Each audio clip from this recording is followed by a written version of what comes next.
Bienvenue sur Diaspora Business, votre centre de formation. Alors moi, c'est Cléopâtre Ouattara Kwendotien Cléopâtre de mon nom taguanin. Alors aujourd'hui, nous allons parler du marketing mix. Si vous êtes à ce niveau de formation, c'est parce que vous avez acheté la formation et donc je vous offre en fait la vidéo en plus du PDF en fait pour, pour vous aider en fait à avoir plus de support et comprendre en fait. Alors, il faut savoir que c'est l'une des formations les rares qui proposent une vidéo et des PDF en même temps. La plupart des formations proposent juste des PDF ou une vidéo et c'est tout. Et moi, je propose les deux pour justement vous aider à vous adapter en fonction de votre compréhension. Alors, le marketing mix, en fait, qu'est-ce que c'est en fait? Alors, le marketing mix, en fait, est un concept clé dans le domaine du marketing qui se réfère à un ensemble en fait d'éléments que les entreprises utilisent pour commercialiser leurs produits ou services. Alors, ces éléments comprennent le produit, prix, la promotion, la distribution.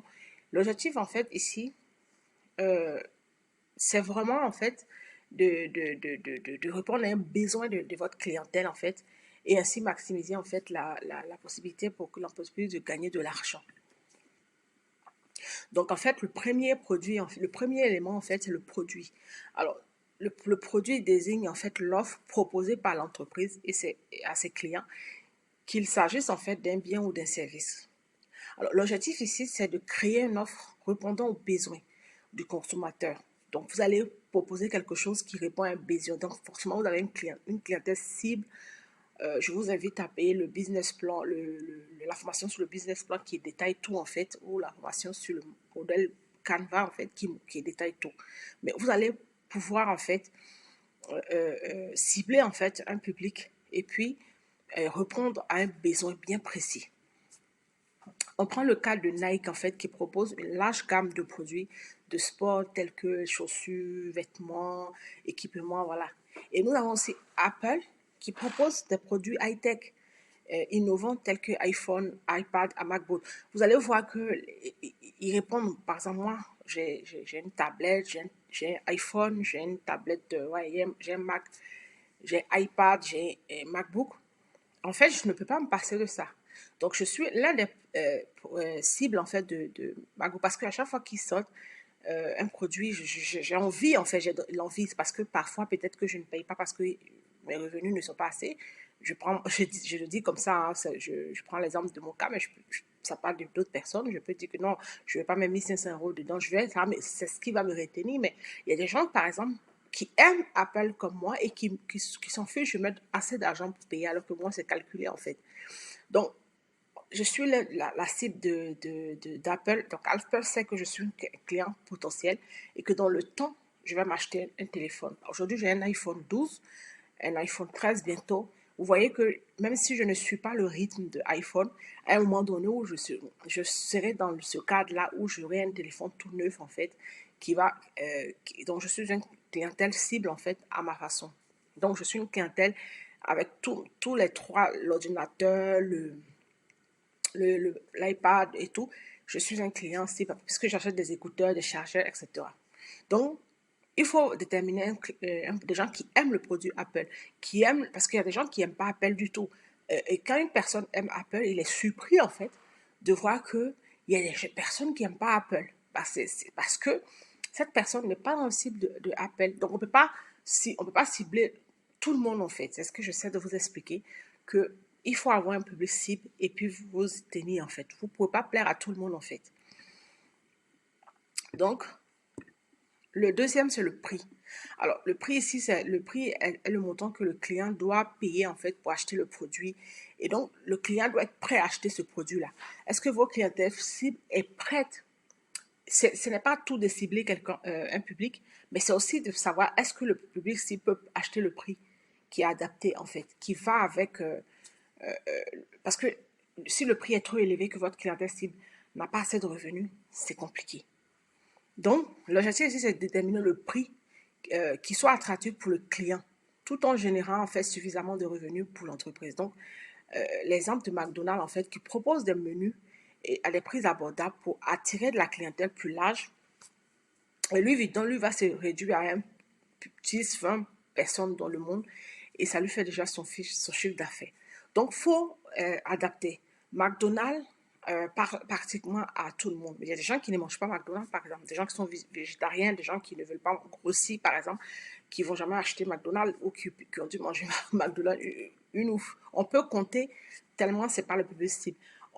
Pourtant, ça va étonner le commun des personnes qui aiment dire, ah, mais qui n'aime pas McDonald's? Mais oui, si, il y a des personnes qui n'aiment pas McDonald's, j'en connais en fait, et qui n'ont jamais acheté des produits fast-food de ce genre-là. Donc, en fait, c'est ça. Vous avez une clientèle cible à qui vous adressez, et qui va être en fait vos clients en fait sur le long terme qu'il faudra entretenir. Alors donc la promotion en fait, la promotion ici c'est la promotion en fait c'est quoi? La promotion se réfère aux actions en fait d'entreprise pour faire connaître le produit ou le service en fait de l'entreprise auprès de sa clientèle cible. Je répète toujours clientèle cible parce que voilà. L'objectif ici c'est d'attirer l'attention du client et stimuler la vente. Donc le cas de McDonald's en fait, on sait, hein, le cas de Coca-Cola en fait, qui utilise des campagnes publicitaires créatives pour promouvoir en fait sa marque, qui utilise parfois les footballeurs. On se rappelle encore de Mbappé qui avait carrément refusé de promouvoir en fait parce que c'est un produit assez toxique selon lui. Donc vous voyez que ce sont des marques qui utilisent en fait des personnes pour pouvoir promouvoir parce qu'ils ont les moyens. Mais vous, à votre niveau, vous venez de commencer une entreprise, vous n'avez pas de revenus, vous avez plusieurs étapes en fait à suivre, à réfléchir. Le cas d'Airbus qui utilise les réseaux sociaux pour promouvoir en fait ses offres de location de vacances en fait. Donc Airbnb plutôt, je dis Airbus. Et donc en fait, vous voyez qu'il y a plusieurs étapes à réunir en fait pour atteindre en fait l'objectif qu'on veut. Alors, la distribution. Alors, la distribution ici désigne les canaux utilisés par l'entreprise pour vendre son produit ou service. Objectif, assurer en fait la disponibilité du produit pour les clients dans les endroits où voilà, ils sont susceptibles en fait de l'acheter. McDonald's, par exemple, ne va pas aller faire des publicités en fait dans des lieux de luxe en fait, parce qu'il sait que c'est pas là-bas que sa clientèle cible se trouve. Vous comprenez? Voilà, donc par exemple, si je veux vendre des produits de luxe, des bijoux de luxe en fait, je ne vais pas aller prendre des blogueurs sur la toile par exemple qui s'insultent parce que ma clientèle cible ne sera pas en train de, ne sera pas le type de clientèle en fait qui regarde des vidéos de blogueurs qui s'insultent en fait. Voilà, qui sont dans les bad buzz en fait. Donc en fait, votre clientèle cible, elle est adaptée en fait à votre marque est adaptée à la clientèle cible et en fonction de cette clientèle cible là, vous allez utiliser vos canaux de distribution. Donc en fait, il faut votre canal de diffusion et donc en fait, il va falloir en fait, par exemple, Amazon propose une large gamme de produits en ligne avec des livraisons rapides dans le monde entier. Amazon, parlons d'Amazon puisque moi aussi j'ai mes produits sur Amazon. Amazon propose tellement de choses que tout le monde finalement s'y trouve en fait. Il propose des livres, il propose des vêtements, il propose tellement de choses qu'à un moment donné, tout le monde se retrouve en fait et tout le monde clique, que vous soyez pauvre ou riche, vous allez cliquer à un moment donné dans votre vie, chercher un truc sur Amazon. Starbucks, pour ceux qui ne connaissent pas Starbucks, c'est une marque américaine en fait de boissons euh, qui est voilà, qui est extrêmement intéressant quoi. C'est-à-dire qu'il y a un qui se trouve par exemple à Opéra pour ceux qui sont en France et vous allez voir que là-bas il y a c'est saturé. On fait le rang, ils mettent le nom en fait de chaque client, le nom abrégé. Hein. Moi par exemple ils mettent Cléo à chaque fois.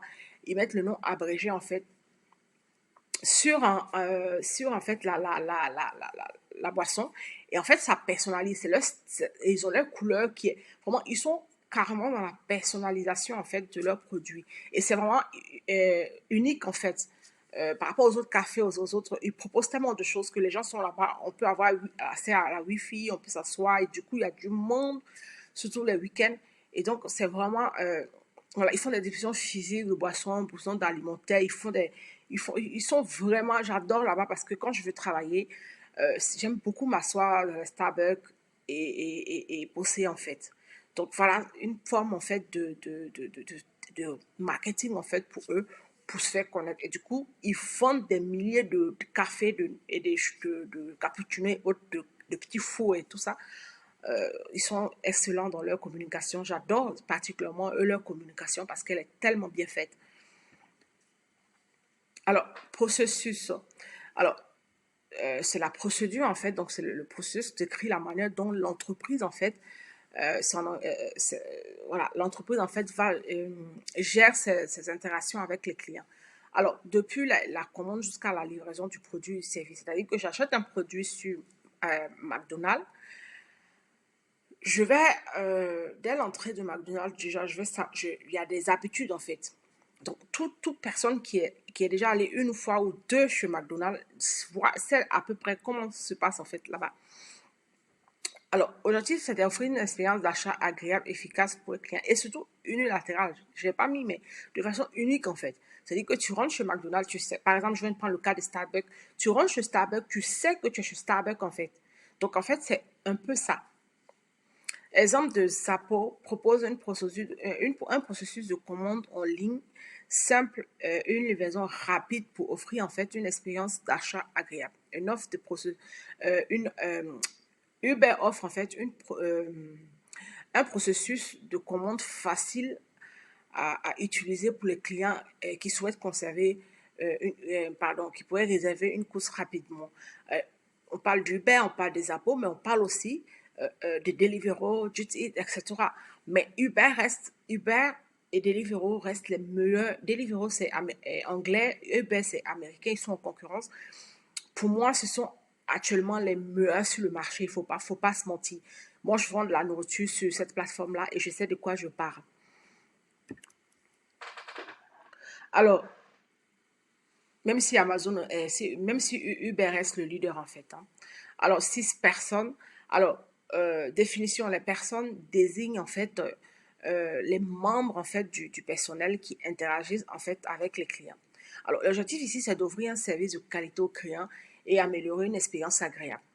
Les personnes qui reçoivent vos clients, les personnes qui sont en contact, c'est-à-dire que toute la procédure en fait du produit, hein, les personnes physiques que le produit va rencontrer, l'échange d'interaction qu'ils vont avoir avec vos clients, que ce soit dans les magasins de vos partenaires, que ce soit sur Internet, que ce soit les livreurs, hein, vraiment toute cette procédure-là euh, va créer en fait une expérience qualité. D'où l'importance de maîtriser cette partie, en fait, qui peut détruire, en fait, le reste, même si le produit est de bonne qualité. Alors, on prend l'exemple les vendeurs, en fait, de ce Sephora sont formés pour offrir un conseil personnalisé sur le produit, en fait, de beauté aux clients. Euh, Même s'il m'est arrivé où je me suis retrouvée à Sephora, où il y a des personnes qui n'étaient pas avant à Sephora, en tout cas, ils avaient du mal à conseiller les noirs. Ça a amélioré, on ne va pas se mentir. Mais voilà, il y a des Sephora où c'est vraiment compliqué en fait de conseiller des noirs. Mais en tout cas, dans l'ensemble, ça se passe super bien. Et c'est excellent comme service en fait. Voilà, ils ont leur particularité en fait par rapport aux autres magasins, etc. Donc il faut remarquer quand vous rentrez dans les magasins, comment les gens se font. C'est vrai quand on n'a pas d'entreprise, on n'y pense pas. Mais il faut y penser. Il faut y penser quand on se lance dans l'entrepreneuriat. Il faut regarder ces petits détails-là et puis en fait copier tout ce qui est positif. Pourquoi pas et vraiment créer votre propre personnalité, en fait, la personnalité de votre produit, de votre service, etc. Alors, les employés de Ritz-Carlton sont connus pour offrir un service exceptionnel pour améliorer l'expérience de leurs clients. Il y a des magasins où le produit n'est pas bon, mais quand vous sortez de là-bas, vous avez envie de revenir tellement vous avez été bien accueilli, tellement tout s'est passé, tout s'est très bien passé en fait. Donc, alors, preuve physique. Alors, définir la preuve physique, en fait, c'est désigne en fait les éléments tangibles qui renforcent la crédibilité de l'entreprise, tels que la qualité du produit.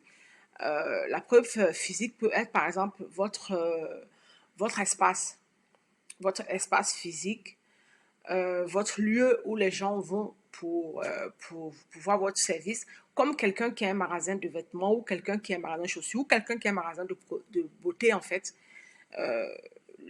Quand on rentre à l'accueil, la personne qu'on rencontre, c'est ça, en fait, la preuve physique, en fait. Et donc, en fait, la preuve physique peut être, par exemple, l'emballage, en fait, les cartons de votre produit, l'emballage, etc. Alors, donc, conclusion, euh, le marketing mix, en fait, c'est un outil essentiel pour les entreprises qui cherchent, en fait, à atteindre, en fait, leur objectif de marketing. Avec tout ce que j'ai dit, théoriquement, vous êtes censé maîtriser, savoir une idée comment vous devez faire pour attirer votre clientèle. Je vous invite sur le PDF qui est beaucoup plus détaillé et qui vous explique détail par détail, en fait, parce que ici, malheureusement, on ne peut pas faire détail par détail parce que ça c'est trop long en fait après comme vidéo. Mais sur le PDF, c'est pour ça que le PDF et la vidéo vont ensemble. Et le PDF en fait détaille en fait les différents processus, les différentes étapes pardon à suivre en fait pour pouvoir justement atteindre en fait vos objectifs, justement pouvoir vous accommoder, adapter. euh, Prendre des exemples en fait d'entreprises en fait et puis les adapter à vous bien sûr en restant unique en tant que marque en fait. Voilà, je vous invite à suivre mes autres formations en ligne qui sont la marque, qui sont le business plan, qui sont comment créer une entreprise individuelle, comment créer une société, comment créer une entreprise en général, comment faire des appels de financement, etc. Pour que vous soyez complet en fait. Et nous avons une formation aussi très complète en fait sur tout ce qui concerne en fait tout ce que je viens de dire. Et à très vite. Retrouvez-nous sur nos réseaux sociaux, Facebook, TikTok, YouTube, Instagram du nom Diaspo Business et Diaspo Business, formation diasporbusiness.com et nous avons aussi www.diasporbusiness.com. Nous avons deux sites internet, un site internet d'actualité pour une association pour ceux qui veulent nous donner des dons et puis un site internet en fait pour les formations en ligne en fait. Il faut savoir que les revenus seront 20% des revenus récoltés par nos formations seront réservés pour financer des jeunes et des jeunes entrepreneurs, des mères seules en Côte d'Ivoire et en France. Je vous remercie et à très vite pour la formation suivante. N'oubliez pas de télécharger le PDF accompagnant cette formation pour vous inspirer et vous adapter euh, euh, petit à petit. Il y a un tableau à la fin du PDF qui vous explique un peu comment vous devez vous y prendre en fait.